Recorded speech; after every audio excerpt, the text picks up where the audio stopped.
All right, welcome to Maximum, guys. This is the first episode, and I got my man's right here. He's like a brother to me. I've known him forever. I want to say like 16, 20 plus years almost. Yeah, it's been a long time. Yeah, long time. So it's only fitting that he's my first guest. And it's a pleasure, brother, man. Thanks for coming through, man. I appreciate you, man. Coming all the way from Atlanta. Yep. You know what I mean? ATL, yo. Only got him here for a limited time, you know what I mean? That's all right, though. You know what I'm saying? We're here. We're going to make the best of this time. Tell us what you got going on. Man, I don't really got much going on. You know what I'm saying? I'm working right now, of course, but, you know, I got my little podcasting that I'm working on myself. We're playing around with some names, but I'm thinking we're going to be calling it like the Earwax Podcast.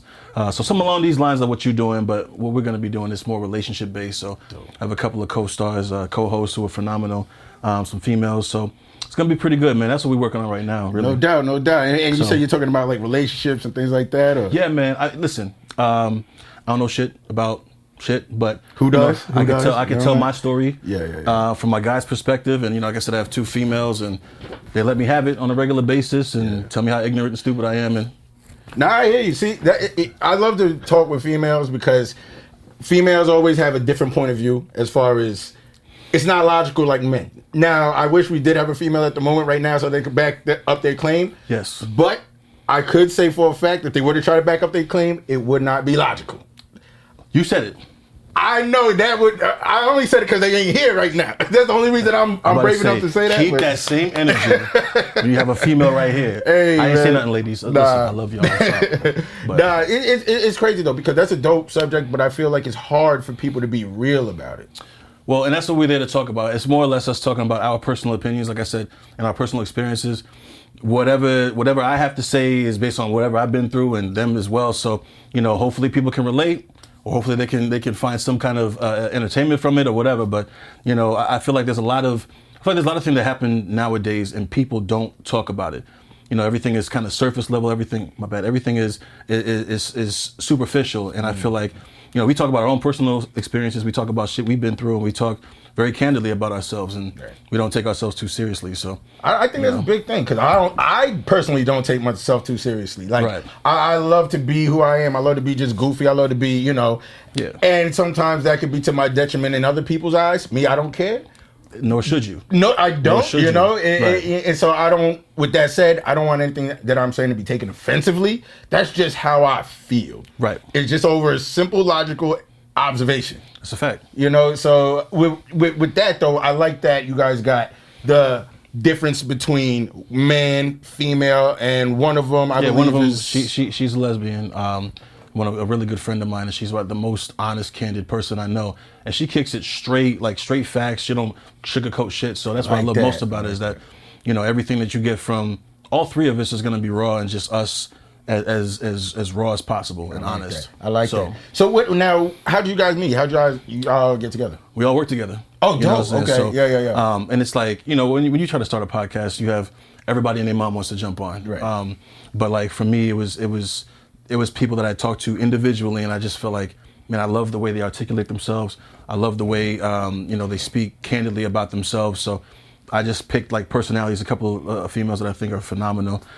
So that's why, you know, it just kind of formulated out of that, which is like we were having a conversation at work, being one of them, and some people were kind of asking us opinions or asking us advice on their personal relationships, and we were kind of bouncing off each other and giving them advice, and it was really natural. So it was like, and so we even had a couple of our other coworkers like, yo, y'all should really do a show because you know how your perspectives kind of mix with each other and how what you think was going on with relationships and how they kind of intertwine. So I was like, that's not a bad idea. Now, having a lesbian on the show, would you say that she mixes well with the male perspective and the female perspective? Like, how does that? She's dope because we'll have topics where she'll identify with the masculine side. She'll be like, yeah, man, you know what I'm saying? She'll talk about the logic. She'll talk about, you know, well, 1 + 1 is 2. So what are we talking about? And then there's some topics, whatever it is, sometimes it gets, you know, it hits a nerve with her. And she'll even say, she'll preface the comment with like, now my girl side's going to come out. Yeah. And then she'll talk about how she feels and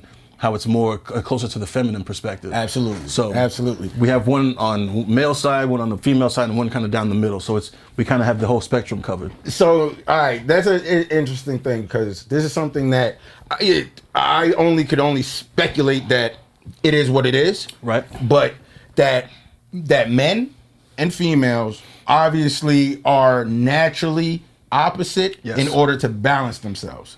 I agree So with that. we are not meant to fully understand each other because Nor will we ever. nor should we ever should ever, because it keeps it's like the negative and the positive, yin and the yang, like they're both necessary opposites. I agree. And they keep us learning about ourselves, and they learn about themselves inadvertently, because you can't tell them about themselves, because then they'll lash out.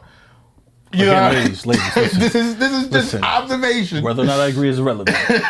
I'm just saying, like, that's how I feel. Like, I feel like that women are supposed to be. Damn, I feel bad. I'm gonna say it though. Emotional?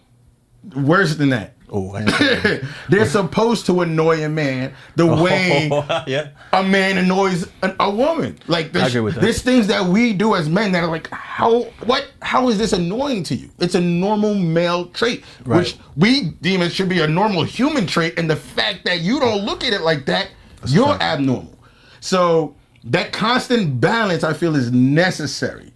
I agree. I think that, and then we talk about that a lot. We just talk about how the two opinions that men and women have on certain subjects couldn't be further from opposite, man. Like, it is so funny, you know, when we talk about little small things that men appreciate, and, you know, women want to do these grandiose things. We talked about like the friend zone, for example. Ooh.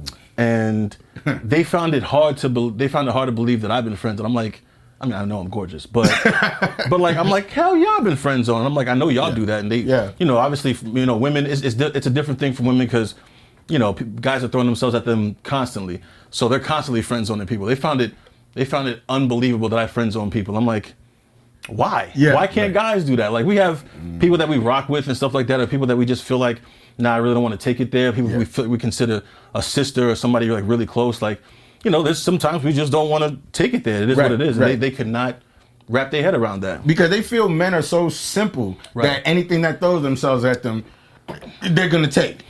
But here's the thing. We are simple. Absolutely. I'm not denying that. Absolutely. But I think it's a good thing, because like, I feel like women kind of think of us as this an unsolvable Rubik's Cube. And I'm like, yo, we're really simple to please, man. I don't know. Obviously, as a man saying that, I feel like I'm easy to please, but I guess it's not the case. You know what I mean? Well, I feel like that, and we'll just take it in terms metaphorically. Right. How they say, you know, Father Time, Mother Nature. Right. Facts. You know, Mother Nature. You know, it's like unpredictable, like the weather, especially being here right now in Florida. Facts. You know, where it's raining here and down the block it's just dry and sunny. That's a fact. Where a woman's emotions, you have to go with the flow of the weather patterns that. Even meteorologists that went to college and got degrees still say 50% chance of rain. You know what I mean? That's all facts. Yeah.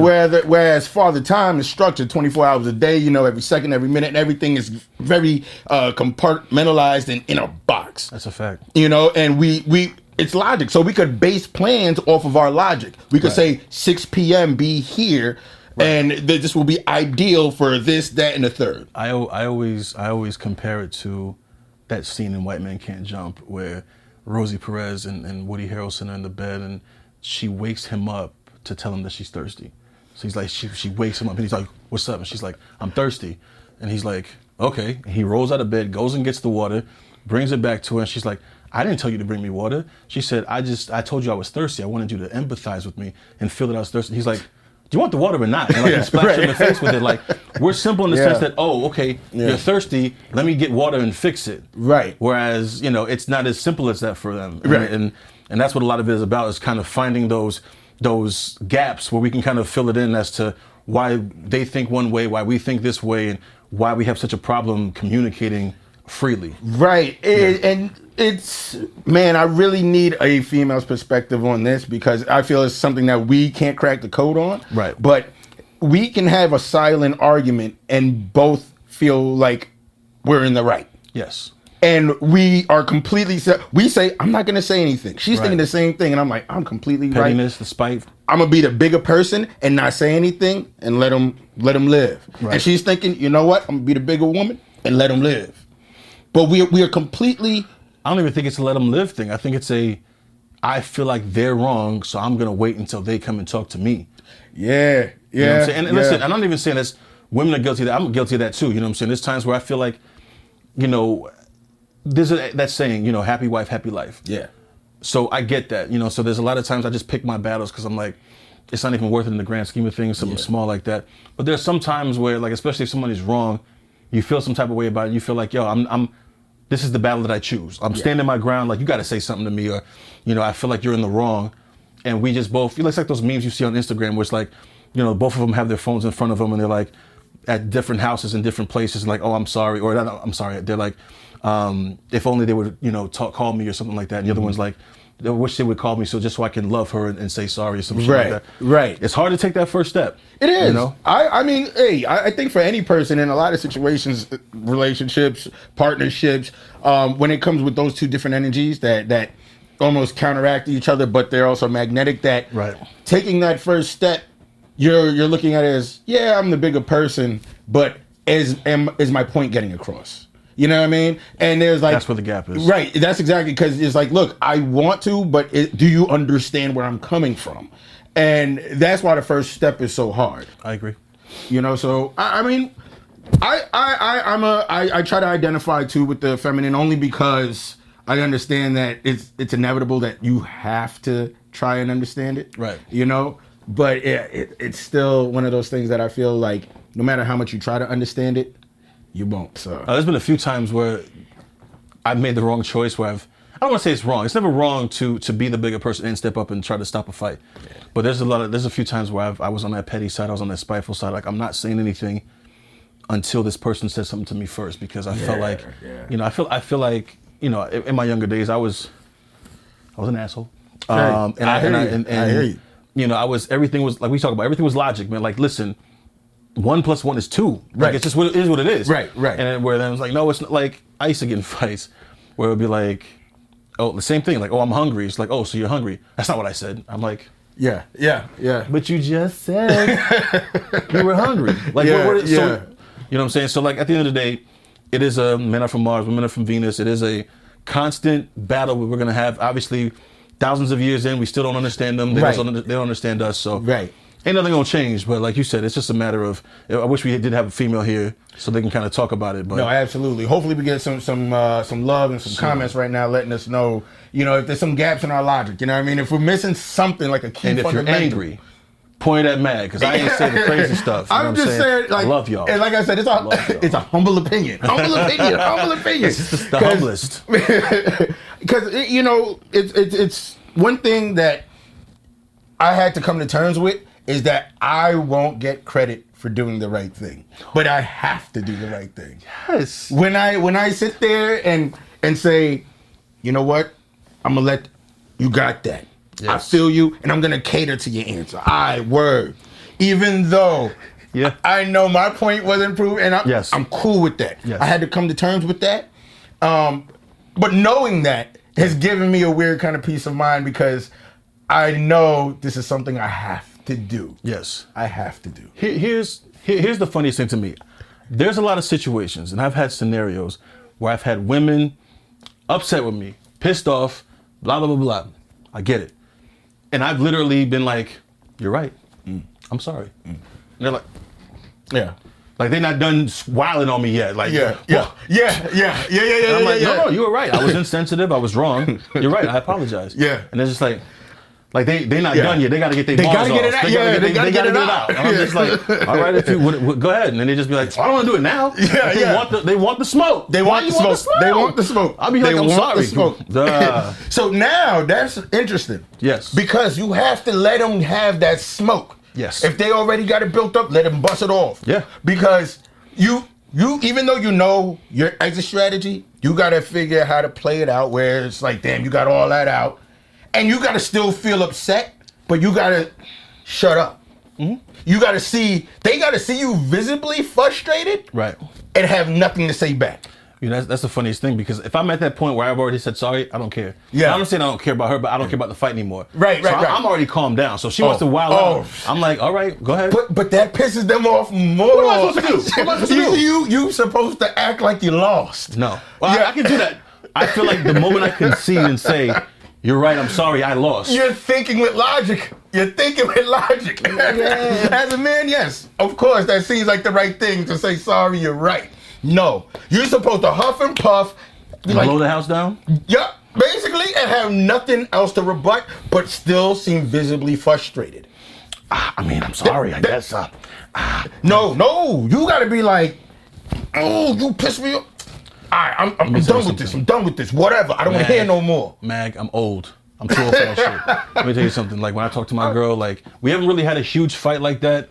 But, like, when we talk, like, if it's something, I feel like I'm at a point in my life where I'm in complete control of my emotions. Yeah. Even if she's not. Yeah. So it's at a point where, like, it would take a lot for me to really snap where I used to, where I would take a lot of things. I used to take a lot of things personally.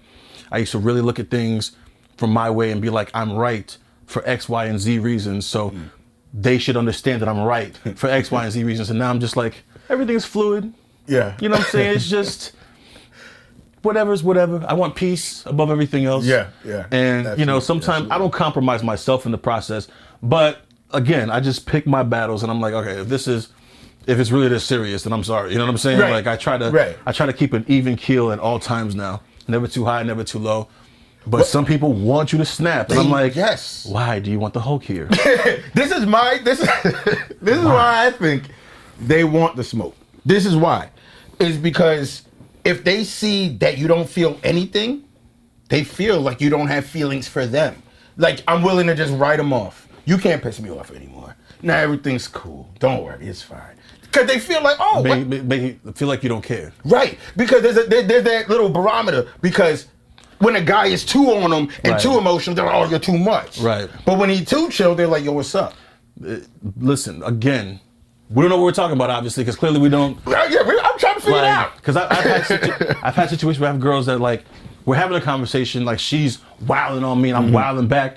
And I'm not even really coming at her like that. She's like, oh, you're intimidating, or you're like, you're coming close to me. I'm like 5 feet away. I'm like, you know, I would never put my hands on you. Like, so I'm like, all right. And then I go to the opposite where I'm just like, I'm cool as the other side of the pillow. I'm just relaxing. You know, if we're having a conversation, I'm like, all right, well, if you feel that way, you know, I'm not saying like I'm completely nonchalant, like, well, you know, if you're upset, then you're mad. I'm sorry. No, it's like, yo, okay, all right, I get it. I upset you. I get it. Yeah. I'm sorry. Right. You know, but it's not enough. No. It's not enough. And that's one thing I will say. I feel like there's no right answer for us. No. Like, there's no happy medium. Like, you want me spazzing. You don't like me when I spaz out. You don't like me when I'm completely cool. Like, even if I'm in the middle, you will find something to nitpick at. Like, it won't be good enough for you. Like, oh, well, you didn't seem as upset as you should have been with me. Like, or you shouldn't have been, you know, I was upset and you were just like, whatever. I'm like, it's just not worth it. And I'm not saying that she's not worth it. It's just not worth getting upset, getting my blood pressure raised, and us wilding and throwing shit, breaking stuff that we done bought that costs money. I'm not doing that. But I'm okay. So now that we're talking about that, the reason why I have my insight, right, and the reason why I attribute this to being one of my secrets to a happy. Oh, ladies and gentlemen, hold on. Put some lights on. I need you to do something like. This is secret to relationship with Mag. This is real game, right? This is real game that I'm about to give you right now. Let's do it. All right, so there's no right answer, right? Because every time you think you got it figured out, it changes. Every time. It's like one of them safes with the that changes codes every second. Every time, you gotta have that long drawn out paper every 20 minutes, or it's like this is the new code. Oh my God! It's just there's no right it's not answer. even the same amount of digits. No, you know what I mean? It changes. Frequently. Is this right here, fellas? I'm gonna zoom in on that. Yeah. See that right there? You know, you are able to track. You are able to track their emotions with 80% accuracy. You look at it. Oh, don't pick this fight. Listen. Wait, you got to start from the beginning. Explain what that is, because some guys don't do it. Take us from the beginning. Absolutely. Talk Absolutely. I'm gonna talk to you. All right. This right here, fellas. That's the Flow app. The Flow app, what it does is it tracks your woman's menstrual cycle. The importance of that is because her emotional state varies depending on where she's at in that cycle. Talk about it. And it takes some experimentation to understand. But you have to study. You have to look what's going on. What else? Then you look at the day. and you see how far along she is. And you're What like, else? Okay, now let me see next month where we at. Same thing. Oh, okay. So then you start to do case studies, and month after month, Talk about them case studies, bro. you optimize your performance on a day-to-day basis to the point every 28 days. And you can see when they're ovulating. Absolutely. So Yeah. you know when to stay your ass away. Or Gentlemen. when to approach. So that's that. I tell you, when I tell you, it's been years since I've had. And the biggest argument was like a little snip over like, I don't want to go there to eat. That's the best thing I've heard all damn day. And bro. I tell you, it works, bro. It gives you peace of mind, bro. It's like having a meteorologist. Gentlemen, listen to your Uncle Mag, yo. I'm He's telling you. dropping some game for y'all. It's the truth. It works. It's tried and true. And I've been doing it now for the last year and a half, and it's been the smoothest year and a half of my life. I love it. I love Of it. my life. You know, I got to see if me and my girl talked about it. I don't think she has the app, but you know, I do notice obviously yeah. some differences Oh, during yeah. certain times. But but yeah, fellas, you see it. I'm Like, telling you. give it a shot. What's the worst you could? You know what I'm saying? You know when to stay away, leave her alone. You know, she not feeling herself, not feeling great. Bloated. Chill. You know what I'm saying? Chill. Relax. Leave her alone. That's some good. That's game right there. You know, it. so that right there, you know, thank God for technology. See, they ain't had that in the last 5 years. So it's like, a fact. this is all brand new. So That's good though. we still That's learning, good. but we're getting Baby, if you closer. listen, I'm downloading it right now. Right now. I'm telling Right? you. I'm telling you. So That's interesting. yeah, I want to hear. I want to hear what you guys got to say on your podcast, because I know that they would definitely have insight to this particular. Yeah. So yeah, definitely. And the thing about ours too is like we kind of talk about stuff that happens in our lives or people kind of around us, because people naturally tend to talk to us about their issues. Yeah, you know, whether we ask for it or not. And so we kind of bring it to the table. We talk about it. And obviously, we leave out all the pertinent information. Mm-hmm. But so we cover a lot of general topics, like I said, from dating people with kids to, like I said, the friend zone to, you know, dating people older, younger, stuff like that, and kind of the dynamic of that. And then as we kind of go deeper, we'll just kind of take people send it. We'll have an email set up so people can send us their personal situations. We can kind of talk about it and not put them on blast specifically, but talk about their situation and what we would do from my perspective, from the lady's perspective, and different stuff like that. Absolutely. We interrupt our program to bring you this important message. This podcast is brought to you by Listen, Flo. Flo, cut the check. You see it. You know what I'm saying? Like, what we talking about? My man just did the ultimate plug. 'Cause we out here saving relationships with your app. You know what I'm saying? Absolutely. We sinking shit. I'm telling you. Flo, you're welcome. We'll expect the check in the mail. Thanks. Thanks. Yo. This Negro mag is trying to kill me, bro. Hey. Oh my I only God. get to see you every once in a blue That's a moon. fact. That's a fact. You know, We so I in gotta here. take Mag's this whole room. thing in, We man. gotta christen this thing the right way. Absolutely. Yeah, man, like I said, man. Brothers, man, it's been so long. We've been working together forever. Been a long time. You know? You used to record music at my father's studio where I used to live when I was a kid. Obviously my man Nalo.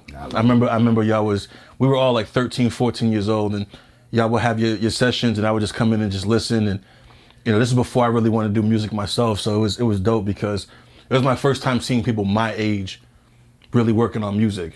You know what I'm saying? Like my father was always in there working, and I was always, and obviously your dad's a musician too, so we've always been around it all of our lives.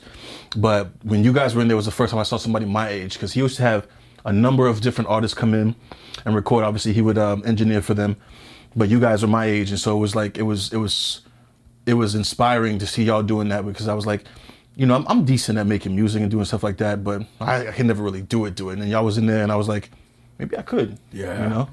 Yeah. So no, you definitely you were one of my biggest inspirations growing up, because relax. No, honestly, because I mean, I was coming up from similar backgrounds, you know what I'm saying? Your father being a huge musician in Haiti, and my dad being a very recognized instrumentalist in Haiti. Yep. And then coming together. And then I remember even we performed together. We did at the community center. Yeah, you came out with your pops, I came out with my pops, and I gotta say, that was one of the best experiences of my life, man. Me and you being up there with them. Yeah, it didn't, and it was one of those later hits in life where I realized the magnitude of that moment. After the fact, you know, like when I resaw the tape, and I saw it, and I'm like, wow. Like we'll probably never be in that situation again. Right, you know? And they, like you said, to the magnitude of the musicians they are, and how big they are in Haiti, and even here. Yeah, and it was just like, it amazes me. It amazes me, and it humbles me to even be, you know, in that situation, to be associated, to the point I want to say related, to that situation. So, so when I say this goes way further deep than just brotherhood, man. That's my man's, man. And we always gonna work together. Obviously, you know what I'm saying? So funny. I told Matt, me and you were supposed to be what me and Nalo were before that, because I remember me and you, we used to go to your house. I remember there was one night we banged out like 9 songs. Oh, I remember. It was just that. like, and it was just like, it was so easy. You know what I'm saying? Yeah. Whereas like Nalo is a psycho. You're my man. Certified. But Nalo is nuts. But I love him. But that's the thing I love the most about doing music altogether, is that seeing everybody's creative process. Yeah. Like Nalo had to put it on blast, and just kind of had to go through his process. Me, I always had to have headphones on. Like I had to be inside the music to kind of feel everything. And I remember you were just kind of was like gonna sit there and you'd be quiet and you would just, and it would just, you know what I'm saying? It would just happen. Like you wouldn't need any magical, you know, catalyst for it to happen. You was just like, it just came to you. So it's so dope to see everybody's process. But I agree. We still got some unfinished business in the studio. Absolutely. We definitely got some unfinished business. So that's for sure. So and it's funny when you talk about everybody's creative processes, because you get to, through their creativity, you get to almost understand them. Right. Even in their normal day-to-day life and how they work. And that's what I feel like authentic creativity, why it's so appreciated when someone's themselves, where you're not doing what's quote unquote hot. Because what's quote unquote hot, and let's talk about this, what's quote unquote hot is what somebody identifies as your authentic self. Yes. Hence why Future recently denounced that he was doing lean, but he was scared to tell everybody. Isn't that crazy? Can you imagine that? Like, you are off of drugs, you stop taking drugs, but you're afraid to tell people that you stopped taking? That's a moment you're supposed to celebrate. But because you've identified. Well, we're in that Xanax, we're in the opioids, we're in the lean generation right now. So like, you know, when you have people's names that are like Little Xanax, and you have people's names, or people who, that's what their music's about. Right. And it's about talking about being fucked up and being on lean and being whatever, that's cool if that's your thing. Right. But like, it's sad that the artist couldn't even be honest with his fans and be like, I don't do this no more. Right. Oh, he don't do that? Nah, man, we don't fuck with you no more, bro. His whole career. If you ain't fucked up, bro, I can't rock with you. You ain't fucking yourself up. You know? So now, do we understand why an artist, and okay, all right, man, this could be very convoluted. Yes. But one, when Future heard Juice WRLD say that he inspired him to do lean when he was in 6th grade, and that cut him deep. Like, what the fuck have I done? Yeah. Right? Yeah. You have people like Little Peep who passed away. Rest in peace. You know, rest in peace, Mac Miller. And you have these things that happen, and then you have someone like XXX, right? Yeah. Where in his music, he even wanted to stop doing music. Yes, he did. But the things he was saying was projecting that out into the universe. Yes. You know? So you almost become, if you sing pain, you're going to live pain because you're constantly speaking that out into manifestation. You know, it's so funny. I'm glad you bring that up, because recently, over the last probably 8 months or so, I've been really heavy on positivity, energies, and you and I have even talked about it a little bit, but like, I'm really speaking things into existence. And like, you know, it's so sad, like rest in peace X, because like I literally started listening to him more after he passed. Right. You know, and I just remember myself, I felt like I didn't know anything about him. I didn't know much about him at all. And I remember his death really stayed with me for a few weeks, like bad. Yeah. Because I was like, here we are in society. This kid is 20 years old. He gets gunned down in the middle of the street. And our first instinct is to videotape it. Right. You know what I'm saying? It was all over Instagram. And it was like, we found out from the videos, not the news. Right. We was just, he's lifeless in his car with bullets, riddled with bullets, blood everywhere. Yep. And every news outlet is putting it out. Right.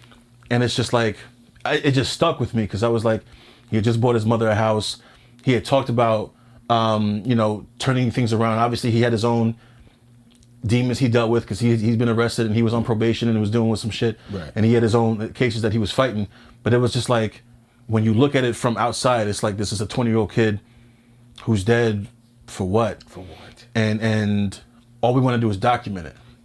Not pull him out the car, try to resuscitate him, maybe people felt like they shouldn't touch or whatever, but like, if there's something you shouldn't do, you shouldn't videotape it also. Right. Because it just seeing his lifeless body over and over and over on the timeline, I was like, yeah. You know what I'm saying? And it's just like, he really spoke that into existence, though. He even said, if I'm a sacrifice or if I die this year. So unfortunately, he talked that, and that's real. And I don't think people understand the power of their words and their thoughts. Like, I was even at a point where, when people laugh super hard, they're like, oh, I'm dead. Like, I don't even say that. Right. You know what I'm saying? Because I don't even speak that into existence. Yes. You know what I'm saying? Yes.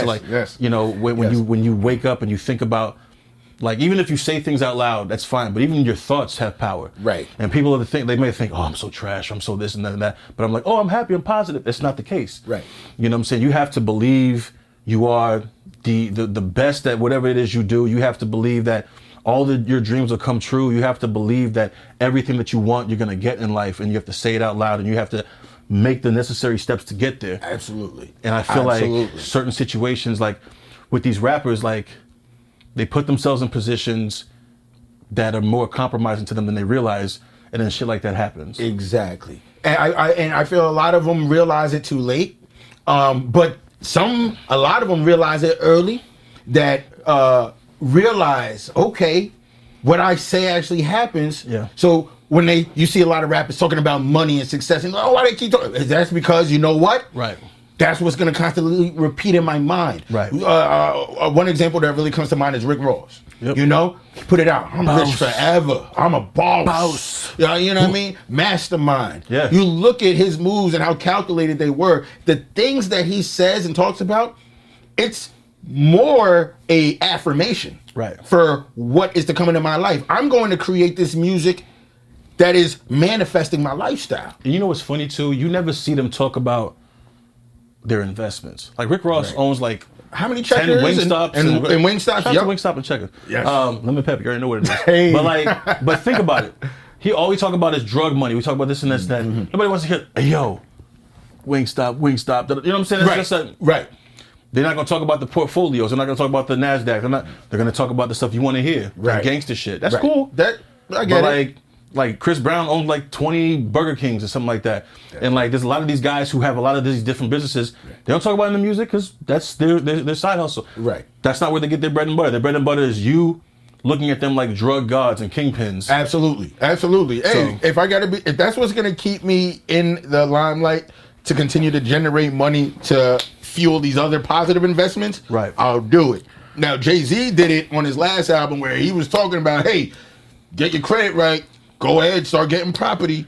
And that brings up a good point. Let me tell you something. I have realized, we were having a conversation the other day with somebody about favorite rappers and impact. And I was like, I have literally grown up with Jay-Z. Like, obviously, Reasonable Doubt came out in '96. I was 10 years old. And I couldn't grasp what he was saying at the time, of course. But my favorite hip-hop album of all time is the first Blueprint. Ooh, and that's me personally. I know Illmatic is a close second to me. Yeah, but I rock with you on that. Right. Mm-hmm. So Blueprint was I know everybody's like, oh, Reasonable Doubt. I love Reasonable Doubt. But Blueprint, I was 15 years old, and I was at the perfect time for it to resonate with me. Everything he was saying. You know what I'm saying? And so like, even everything as superficial as girls. I was like, oh, I'm 15. I think I can get girls. You know what I'm saying? Like, yeah. So now, 20 plus years later, he still resonates with me because he's talking the shit I want to talk about. Yeah. I am currently fixing my credit. Right. So him talking about credit is important to me. Absolutely. And 444 was important. Everything is Love was important. Even the verse on Meek's What's Free. Oh, it gives me goosebumps. I ain't lying. Look at my hair free, carefree. Niggas ain't there free. What's your employer's name with that hair? Stop. Oh my God. Like, and I was just thinking about it. I was like, yo, that's a fact. I still have an employer. Yeah. He can grow his hair and do whatever the fuck he wants. You had there was a lady that was a news anchor, wore her natural hair, got fired. This just happened within the last week. Oh, okay. Shit, I was thinking yeah. about that thick one that they was talking about, but no. She was thick. But no, there was a lady literally, and she didn't have it like all over the place. It was literally down in like, I think there was like one braid. She got fired. So Jay-Z's telling us, look at my hair free, carefree. You niggas ain't near free. What's your, enjoy your chain. What's your employer's name with the hairpiece? So he has his own.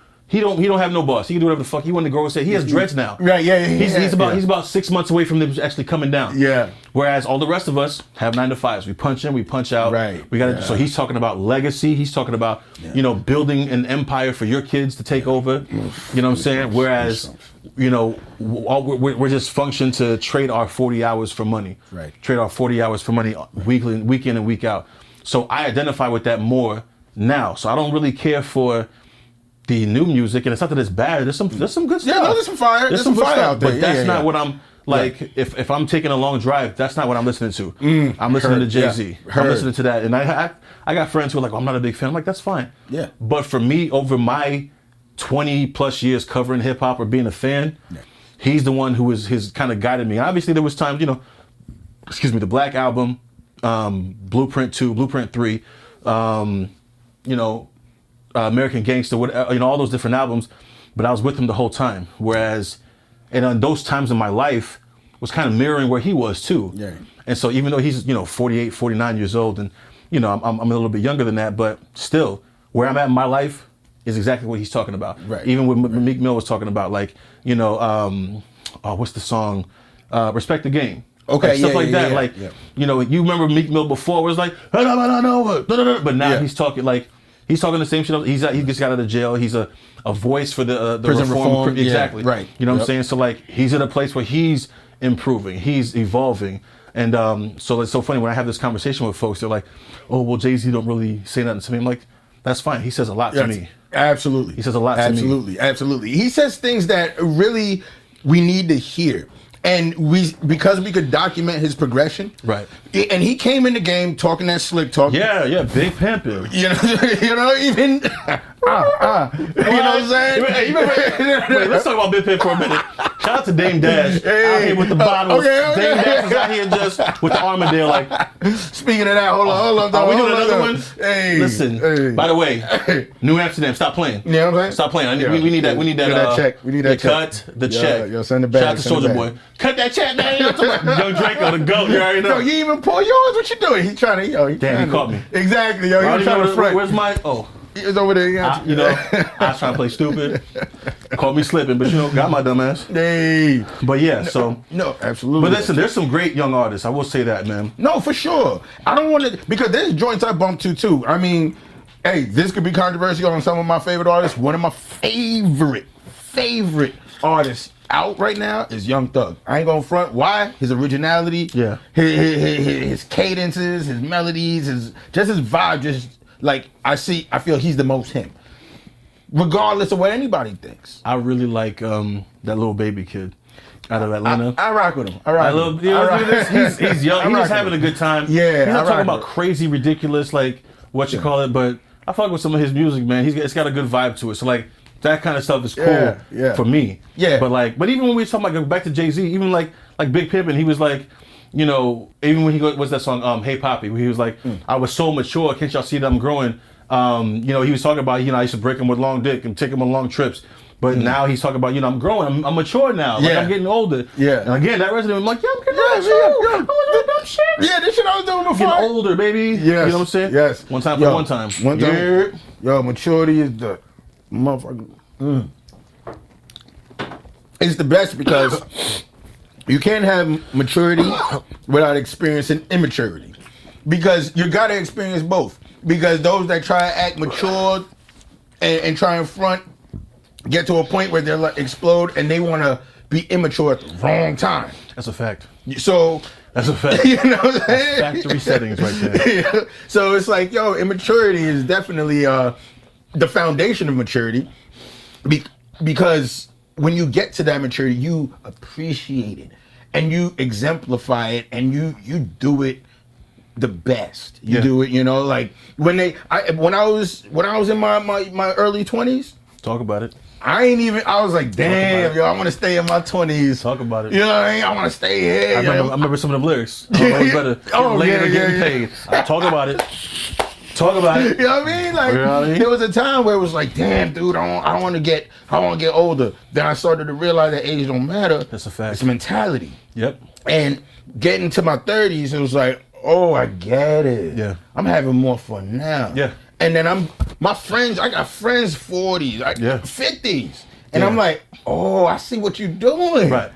I got it. It's nice to grow and be conscious of the growth as it's happening. Yes. Because like I remember when in our 20s, I just remember being so proud of myself when I was able to bag different girls. Like, oh, I got this one, I got that one, or even when I was in college, and then I realized now in my 30s, like that doesn't mean a fucking thing. Nothing. It's you're not important because you can get women. You're important if you can keep one. Right. You know what I'm saying? Right. And like, but back then you couldn't tell me nothing. I was like, baby, Right. what's up? Yeah. You know what I'm saying? But like, And that's where it's like, you know what? I look at, and this is going to be a weird comparison. talk your shit. But I look at a Wilt Chamberlain Oh yeah. and a Barack Obama, right? Yeah. Facts. What, Talk about it. What legacy is going to hold more weight in the long run? Oh, yo, I smashed 20,000 women. Yo, that's crazy. First off, your medical records must be crazy. Yo, Crazy. I bet you was scared. Listen. But then you was like, yo, you got a Michelle Obama. Yo, look at you bagged, you won that day. What was able to what? Yo, and you held and still got. Damn. Now you look or Steph and Aisha, where it's like, yo, I need that. Yeah. I need that one solid. Yeah. This. You know what's funny? When we was kids, the term was ride or die. It was ride or die. Ride or die. Which I always had offense with and took issue with because I'm like, why we gotta ride it? Like, why we gotta die? Like, why this can't be somebody who just stick with me through whatever? Yeah, ride and chill. But no, it's a fact. Like, and that's why I really truly feel this way. We grew up in the wrong era because I tell people all the time, and I told my girl this, I'm like, at the end of the day, if it don't feel like a 90s R&B song, I don't want it. You know what I'm saying? Like, and because the type of love that's quote unquote love that's happening now, it ain't for me. Yeah. You know what I'm saying? Where like you get into an argument or something, they slap up a selfie like, oh, if you just appreciate me, you get 500 likes. Like, no, that's not the move. You know what I'm saying? Mm-hmm. Where, you know, I'm trying to be outside your window in the rain, like. Hey, you know what I'm saying? Like, it's a different era, and we grew up in this one. And it is what it is. Yeah, it is what it is. Yeah, but for me, I just feel like people don't put enough effort into their relationships nowadays, and like you know, we can get like you said, the 20,000 women, but like you get that one that's just like, yeah, man, we just kind of stuck it out. Yeah, you know what I'm saying, for a while and or forever. You know what I'm saying? And so like, there's plenty of dots walking around, but there's not many Michelle Obamas. Heard that. You know, there's not where you can sit there and be like, yo, that's my other half. Where you really say, yo, that's my rib. Like, right. There's two of me. Right. And I think that, and this goes for like ladies and guys too, like understanding when people bring value to your life. I always say that people, and especially people you're in a relationship with, you are a bank. Everybody around you is either depositing or withdrawing. Mm-hmm. And I'm talking about energy, I'm talking about whatever. So if you're somebody who people constantly come to you and like, I need this or I need that, or you're somebody who's constantly feeling drained after you have a conversation with somebody else, then they making withdrawals. They just pulling from you and leaving you empty. Whereas if you're somebody who like if you add value to my life, you teach me something, you make me feel better, you push me to a place I haven't been before, that's deposits. You are filling my personal bank up. You know what I'm saying? And I think that like it's hard to find a woman who will push you and fill your bank, you know what I'm saying, and make deposits rather than withdrawals. You know? I ain't never heard it like that before. But think about it, not even I ain't never heard it like that. That's how I think about it. Everybody. We talk about energy, we talk about vibe, we talk about law of attraction. It's so every day I wake up and I'm like, everybody's like, have a good day. I'm like, I will. I will, because I refuse to let anybody control how I feel throughout the day. Even if somebody cuts me off in traffic, I'm like, well, you're an asshole. But guess what? I'm still good. I'm gonna turn my music right back up. You know what I'm saying? But like when we talk about relationships and stuff like that, like all relationships I evaluate from that perspective. Like, what are they giving to me? What are they adding to my life? What value are they giving to me? Right. And then the people who aren't, that's important. That is so important. It is. And that's why, like, when you look for partners, it's got to be that. You know what I'm saying? When you talk about high maintenance people and, you know, I got to buy this or I got to buy that. Well, that's a lot of withdrawals. Right. That's a lot of withdrawals. You know what I'm saying? Whereas this conversation, having conversations like this, where you're reflective of self and you're being able to identify what your issues are and where you can be better, and they're pushing you to that. Right. Deposits. Yes. You know what I'm saying? Yes. So I implore everybody to look at your life and think of every relationship, whether it be intimate or not, friendship, whatever, even family members. Because when you're on a path where you're trying to uplift yourself and surround yourself with positivity and being able to manifest the things that you want, you have to really evaluate every relationship that you have. Absolutely. So like when you have like an Obama, Michelle Obama, you think about the value she adds to Barack's life.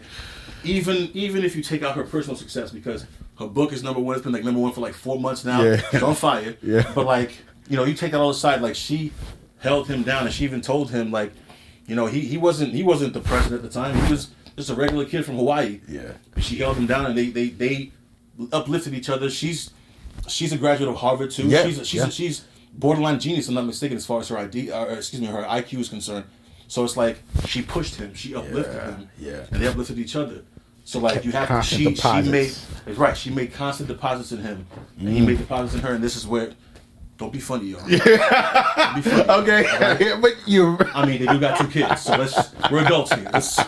We're adults here. But, Anyway, but that is so real, though. Yeah. So every reaction or any interaction you have with anybody, with strangers, I'm a big person on smiling at people that when I'm holding the door, whatever. It's like, hey, you know what I mean? Like I like to, because a smile can beget a smile. It's a fact. Even if they don't know what they're smiling at. Right? So I feel like, okay, I'm going to be a positive influence in somebody's life, even if it's minutia. You know, if I go into a restroom and it has a public restroom and it has a crooked picture, I'll just be like, yo, I'll go in. I'll just make it straight. I want every room I go in to be even just a little bit better than it was before I got there. That's a fact. And with that, I feel has that I'm depositing, and you get what you give, and when you realize someone is giving you something, I want to reciprocate that. You know, but then you do feel those people that obviously have a negative bank balance within them, and no matter your overdraft freeze is crazy. It is crazy. Compounding. And you come across them, and it's like immediately you're like, yo, big withdrawal for no reason, but you recognize it. You're like, okay, you got me. Here you go, though. I'm gonna still deposit a little something. You know, whether you appreciate it or not. You know. You may be upside down, but yo, I'm not going to succumb to withdrawing from anybody's account whatsoever. Because it has that effect that's gonna come to you later anyway. That someone else is gonna come and withdraw. That's a fact. But the fact that when you say it's like a bank. I don't know. That just blew my mind, because 100 people just came through my mind. I'm like, deposit, withdraw. Deposit. And like you said, like every interaction, you think about somebody. You know, when you go to a bank, you can literally pull your whole transaction history, so you can see, you know, what your balance was the whole time. And you're like, oh, just boom, boom, boom, boom. Man, I done went to Chipotle 38 times in the last 2 months. God damn. You know what I'm saying? But you say, like, okay, this is where my money's going, or this is where my energy source is going.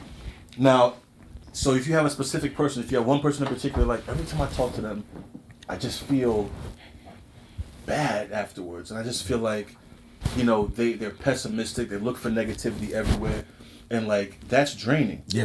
And so like what I've noticed is that, you know, when you position yourself as a person of positivity, and you position yourself as somebody who is not going to succumb to negativity, not going to even entertain it. It's hard for other people who aren't like that. Because like I'm the type, like, you know, if we have a big test or something like that, everybody's like, oh, we're gonna fail. I'm like, oh, we're gonna be fine. We're gonna be all right. You know what I'm saying? Or whatever the case is, or if we have if it's at work or something and things are changing and people aren't don't want to accept the change. It's like, listen, you know, they could come in tomorrow and say we got to do X, Y, and Z, or we gotta fly off in spaceships. If that's the job, that's the job. You know what I'm saying? It's always half full with me, never half empty. And so, like, I think when you talk about people as a whole, they always think negative. When you're a person that's focused and convinced that you're going to be positive, it pushes away negativity. And even if it doesn't, like, they just will casually go away because they're going to be tired of you being like, it's going to be okay. Right. Everything's going to be fine. They'll be like, yo, this nigga's always talking this positive shit. But yup, because I'm not going to change. You know what I'm saying? And you become like you become an involuntary beacon of positivity, whether they like it or not. Yeah. People will stay away from you if they're like, if it's negative Nancy. Yeah. She's not gonna come around to you and be like, oh, can you believe they dropped our they didn't give us a raise this time? I'm like, well, you're still employed. So we still got the job. Word. There's a government shutdown happening right now where people are furloughed and people are not. There's 800,000 people that are asked out right now. Yeah. So I'm not the guy you want to come to complain about shit, because I'm gonna be like, you ain't got shit to complain about. Yeah. Right. So you automatically separate, like it's like the Red Sea. You automatically part this. Negativity is on one side, and you're on the side you want to be on. Yes. And so that's just what I've noticed. And at the end of the day, you control your emotions. You control how you feel. I never believed in that whole, oh, don't talk to me before I've had my coffee. Right. Like, you good? What's up? Right, yeah. Hey, I'm tired, but what's up? You know what I'm saying? Yes. And so yo, that's so true, because my emotions is, people think like, yo, like, I'm happy most of the time, and when I'm not, it's not because of you. Yeah, right. And the most you'll get out of me is short answers, and just kind of slightly respectfully dismissive, but I will still, in my most angry state, be like, oh yeah. I'm not going to evoke negative energy to anybody ever, no matter what, because I know that'll only make my day worse. I was having a day. Let me tell you about my day. Talk about it. and it was a domino effect, right? Yeah, that's how it goes. And then that's why. And I went on Facebook and I posted today's lesson: do not react to the emotion of anger, because it'll only create issues that didn't exist prior. That's a fact. It will only create them. Yep. It's a self-feeding beast. It is. So I went on, like any normal person in this day and age wakes up and goes on their email. Right. And got some news that pissed me off. Yep. Right? That's about right. Good morning. Good morning with this bullshit. So I went and I hit my desk like, damn it. Like that. Boom. My keyboard tray falls off. And I'm like, right? I already had a full day planned. Yeah. It took me an hour out of my full day to fix it. Yep. Right? Yep. So now I'm behind. Yep. But while I'm fixing it, I'm hearing a weird clicking noise. It's my external hard drive that I have all my music and studio sessions on. Wow. That's what I use to make money. Yep. All those sessions, that hard drive's clicking. You can't afford to lose that. I can't afford to lose that. Nope. But guess what? I did. You did. I had to, it's still right now to this point, it's sent off right now. Getting fixed. Taking up to 2 weeks. So now I done lost 2 weeks of income. Wow. Because I reacted to the emotion of anger. So now I lost an hour of my day fixing the keyboard tray. I lost my hard drive that I had to send out. That's going to be gone for 2 weeks. And if I just remained calm, I would have avoided that. And it was a split-second decision of anger to just bang the desk real hard. You know what is? I think we cut ourselves too much slack in a lot of regards as far as like anger, because like every time there's information that I process, I do just that. I process it. Yes. You know what I'm saying? Because we automatically be like, like you you saw how that worked out for you, unfortunately. Yeah. But like, I feel like there's no filters anymore. Like people just say off the cuff whatever they want, which is fine. We got freedom of speech. It's an amendment. That's fine. And that's your right. But the reality is, a lot of times stuff happens, we don't take the time to be like, all right, this really sucks. Yeah. But how am I going to fix it? Or how am I going to go about my day? Right. And we allow ourselves to be like, oh, it was a moment of anger. That's why I never believed in people like chucking dishes at each other during a fight and stuff like that. Because I'm just like, bro, like, when you say crazy shit when you're mad, or you do crazy shit when you're mad, I hear people like, oh, I was upset. Like, no, you're fucking crazy. Yeah. You need to control your emotions. I work in I work in the wireless industry where people come in with smash phones. I'll be like, what happened? They'll be like, my boyfriend pissed me off and I threw it against the wall. I'm like, what the fuck fuck you do that for? You know what I'm saying? Or guys will be like, yeah, man, she just pissed me off, so I threw her phone out the window. I was like, well, I mean, I feel like that should have been a last resort, but okay. Right. You know what I'm saying? So, like, we don't process shit. We just react. Yes. You know what I'm saying? And, and that's natural. I get it. But if we take just an extra second, especially when we find out news, we're like, wow, this is not really good for what I'm trying to do or what I've been doing. Right.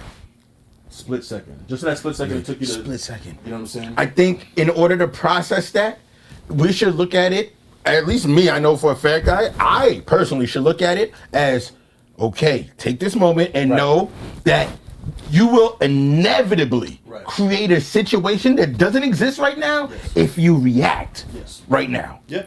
So stop the buck here and say, this is my last issue. Right. Like imagine getting cut off by somebody in traffic and they turn around and kill you. Yeah. Which has happened. Yeah. That's not a foreign concept. Yeah. It's happened. That's what I'm saying. Like, literally, there's times where I'm like, somebody cuts me off and I'm like, oh, you about to come next to you. And you know, I had an ex of mine who she used to fire off. Like, she had a whole tray of Chinese food and chucked it over under somebody's windshield. And I'm like, you out here trying to kill people. Yeah. But I get it. She was mad. She got, she was in the car with her kid. Right. I get it. But like, it's still, you gotta process. You gotta, you know what I'm saying? And listen, I'm not perfect. I'm at the point where I'm just now getting to the point where I'm happy with how I process things and as they're happening in real time. I have my petty times and I have my anger issues at times, and it's just like, but at this point in my life, I'm trying. My biggest goal is to be as positive as possible at all times, and my biggest goal is to handle things the right way as frequently as I can. And don't give myself excuses like, oh, I was upset. Right. It's okay for me to smash this window. No, it's not. I was upset. It's okay for me to punch a hole through the wall. No, it's not okay. It's not. No. If I hold ourselves accountable. Exactly. If I could say this, that remember this, reacting to anger, if you could think about this and know this as truth, if I react to this angry moment, I am going to make my life incrementally worse than it is at this moment right now. That's a fact. So if I just do not react, I will stop how bad my life is right now. Mm-hmm. But knowing if I do react, my life will get incrementally worse. Whether it's by a little fraction or by a huge margin. It's up for gambles. But you see what I'm saying? I'm reacting, I'm about to break the mic. But that's the realest shit though, is that just don't react. Yeah. Stop. If you're angry and you want to do something, no matter what it is, stop. Yeah. Just stop. Yeah. Because boy, I tell you what, you look at the people that come and bring you smashed up devices and you're like, oh, look at you. I'm sure you're taking time off from doing something you want to do right now. Yep. Spending money you don't want to spend right now. At all. And you got to go ahead and fix a relationship because you probably said some shit you didn't want to say. You got a laundry list of shit to do because you reacted. Can we just cover something real quick? Yeah. That reminds me. Yes. I can't stand the whole argument where people say, if you don't like me at my worst, you don't deserve me at my best. Can we just talk about that for a second? Because nothing pisses me off more than that. Because what you're saying is, I'm an asshole. I have asshole moments. You got to deal with it. Right. I can understand and appreciate. People get upset. People get emotional. We all do. We're human. Even me. Like I said, I'm still at the point where I'm getting better. I'm fixing my process. But for you to say, if you can't handle me at my worst, you don't deserve me at my best, is basically saying, fuck growth. Fuck getting better. Like, me, my thing is this, like, I try to be better than who I was yesterday every single day. And even if you're somebody who flies off the handlebars and says some real insensitive, disrespectful shit when you're angry, if you're not trying to do better, I can't fuck with you. Right. Because at the end of the day, if it's a matter of like, okay, I promise I'm going to limit that, even if it's just once a month or whatever, I'm working on being better at that. But if you're just like, no, that's just how I am. Right. I'd Yeah. be like, good luck with that. Have fun with that. I'm not gonna fuck with somebody who refuses to grow. Right. We're adults. Like, I don't think people change. Yeah. People don't really change, but I do think we evolve. Yes. So at the end of the day, you can be exactly where you are, be the type of person you are, but as long as you're trying to be better and you're trying to make positive improvements in your life and the way you are, especially with the certain things you do not so well. Right. I'm fine with that. But if you're somebody just like, yeah, I mean, I'll be saying shit, bro.